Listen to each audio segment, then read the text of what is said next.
पढ़ा लिखा आदमी अनपढ़ औरत के साथ जीवन गुजार सकता है, लेकिन 80% पढ़ी लिखी औरतें अनपढ़ आदमी के साथ नहीं रह सकती हैं। बात कड़वा है मगर सत्य है। वीडियो अच्छा लगे। मर्द औरत को 2 रोटी देकर भगवान बन जाता है और औरत मर्द को अपना सब कुछ देकर नौकरानी बन जाती है। बात जितना कड़वा है उतना ही सच है। वीडियो अच्छा लगे तो लाइक जरूर करें। एक औरत अपने घर के गार्डन में टहल रही होती है। तभी एक 10 साल का बच्चा गेट बजाता है। औरत आकर पूछती है, क्या है? बच्चा बोला, मेम साहब, आपका गार्डन साफ कर दूं। औरत बोली, हमें नहीं साफ करवाना। लड़का बोला, प्लीज करवा लीजिए, अच्छे से साफ करूंगा। औरत ने कहा, ठीक है, कितने रुपए लोगे? लड़का बोला, पैसे नहीं, खाना दे देना। औरत ने सोचा शायद भूखा होगा। वह बोली, पहले खाना लो फिर काम करना। बच्चा बोला, नहीं मेम साहब, काम के बाद खाना खा लूंगा, और अपने काम में लग गया। 1 घंटे बाद, मेम साहब जी देख लीजिए, सफाई अच्छे हो गई या नहीं? औरत बोली, अरे वाह, तुमने तो बहुत अच्छे से सफाई की और गमले भी अच्छे से लगा दिए। यहाँ बैठ जाओ, मैं खाना लाती हूँ। जैसे ही औरत खाना लाई तो लड़का अपनी जेब से पन्नी निकालकर उसमें भरने लगा। औरत बोली, भूखे पेट काम किया है, यहीं बैठकर खा लो, जरूरत पड़ी तो और दे दूंगी।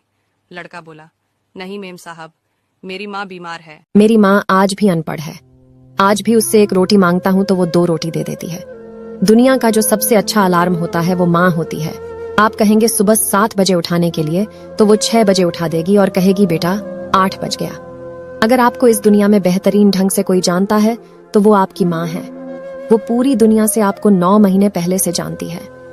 किसी ने सही कहा है कि मेरे नसीब में एक भी गम नहीं होता। अगर मेरी तकदीर लिखने का हक मेरी माँ को मिला होता। बात अच्छी लगी तो लाइक और शेयर जरूर। मेरी शादी को 8 साल हो गए थे, अभी तक मुझे कोई बच्चा नहीं था। मेरी शादी के 1 साल बाद ही मेरे देवर की शादी हो गई थी। देवरानी को आते ही एक बेटी हो गई थी। अगर मैं अपनी देवरानी के बच्चों को उठा लेती थी तो देवरानी छीन कर ले जाती थी और छीनने के बाद बोलती थी, देख बहन, मैं तेरा साया नहीं पड़ने देना चाहती अपनी बेटियों के ऊपर।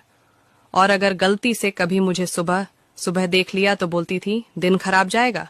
एक दिन इसी तरह सुबह के टाइम पर मुझे देखकर बोल रही थी और मुझे अचानक से उल्टी होना शुरू हो गया और मेरे पति मुझे डॉक्टर के पास ले गए। तब डॉक्टर ने चेक करके बताया कि आप प्रेग्नेंट हो, आपके घर भी खुशखबरी आ गई। मैं यह सुनकर बहुत जोर से रोने लगी और डॉक्टर का शुक्रिया अदा करके घर पर आई। घर में जब मैं यह बात बताई तो घर वालों ने बोला, कभी बंजर खेत में हरियाली आती है, झूठ बोल रही है। और मुझे पूरे 8 साल के बाद छोटी इलायची खाने के गजब के फायदे। पहला, इलायची का सेवन पुरुषों में पौरुष शक्ति को कई गुना बढ़ा देता है। दूसरा, पेशाब में जलन होने पर इलायची को आंवला दही और शहद के साथ खाने से फायदा होता है। तीसरा, इलायची का पेस्ट बनाकर माथे पर लगाने से सर दर्द में तुरंत आराम मिलता है। चौथा, भोजन के बाद 1 से 2 इलायची खाने से पेट में गैस और एसिडिटी में लाभ होता है। पांचवा, इलायची का सेवन करने से शरीर का ब्लड प्रेशर कंट्रोल में रहता है। छठवां, इलायची का सेवन करने से शरीर के सभी विषैले तत्व किडनी से बाहर निकल जाते हैं। सातवां, इलायची खाने से स्मरण शक्ति तेज होती है और आंखों